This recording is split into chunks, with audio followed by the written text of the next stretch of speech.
The Muse and the Pen by Arthur Weir. By Betty B. The Muse and the Pen.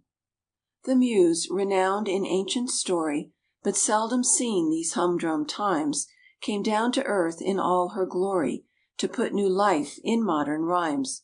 "Forsooth," she said, "I'm tired of hearing Mechanic singers, every one, With forced conceits and thin veneering, Serving the lamp and not the sun."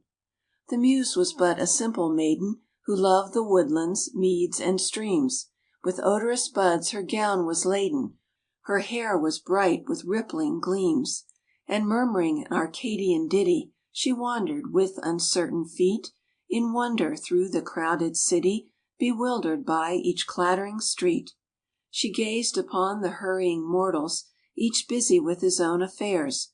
She spumed some lauded poet's portals, Let monthlies print such stuff as theirs. A milkman nodded her a cheery "Bonjour, ma'amselle," in ready French, And as she passed a cabman beery, He hiccoughed, "There's a likely wench." She met a red-faced, buxom Chloe, A dapper Strephon, full of airs, The one in vesture cheap and showy, The other versed in brutal stares. And shocked and weary, hot and muddy, Into the nearest house she turned, And found herself within the study Of one whose pen his living earned. She looked quite curiously about her, Being of a curious turn of mind, To learn if he did also flout her, And still in life some pleasure find. Shortly she marked his desk half hidden Beneath a mass of copious notes, And turned to it and read unchidden Of chartered banks and chartered boats. She read that crops were thriving better, But that the country needed rain. And then another item met her On watered stocks, the country's bane. She read of interest rates as under, With money still in poor demand, And let the item fall, to wonder Were poets wealthy in the land? She read that "none who float on paper Long raise the wind for all their craft; Bulls up a tree, a market caper, A house in trouble with a draft." She read of butter growing stronger, And cheese more lively every day; That baker's flour will rise no longer, And of a serious cut in hay.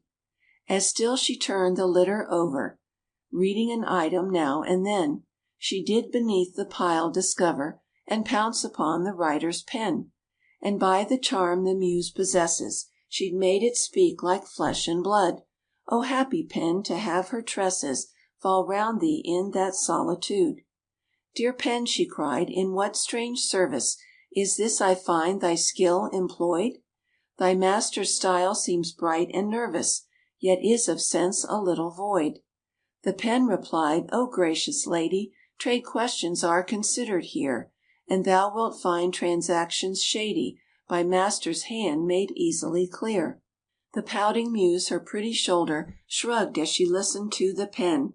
"Thy master must then ice be colder, If thus content to write for men. Go, bid him frame a graceful sonnet, A simple poem from his heart, And I will gently breathe upon it, And to its body life impart." Again the pen, "O goddess puissante, My master lacks nor heart nor skill To turn a stanza, but of recent Days he hath hungry mouths to fill. He loves thee, but he may not show it, And Pegasus must drag the plough For men who starve him as a poet Who earns at least a pittance now." The Muse waxed wroth, "Would not my beauty All else thy master make forget?" The pen replied, "The path of duty My master hath not swerved from yet.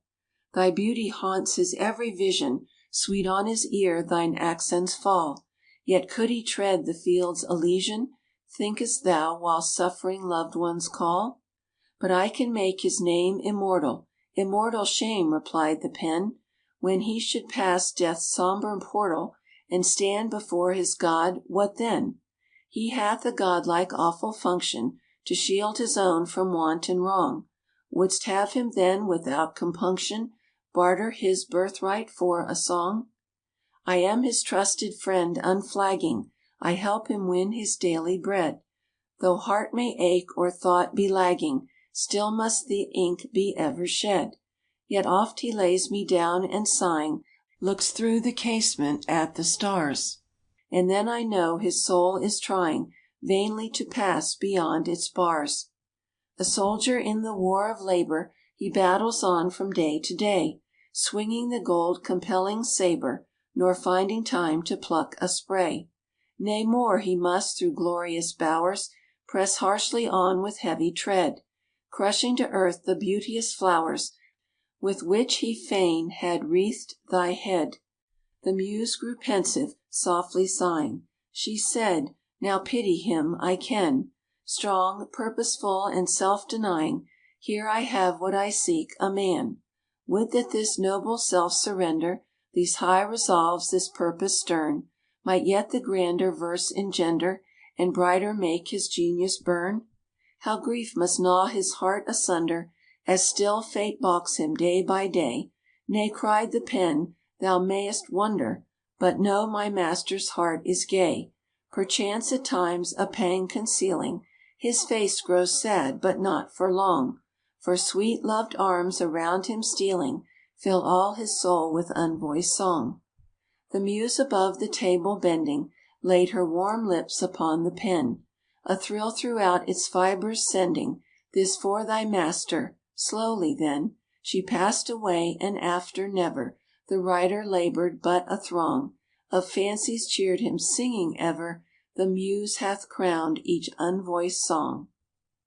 End of poem. This recording is in the public domain.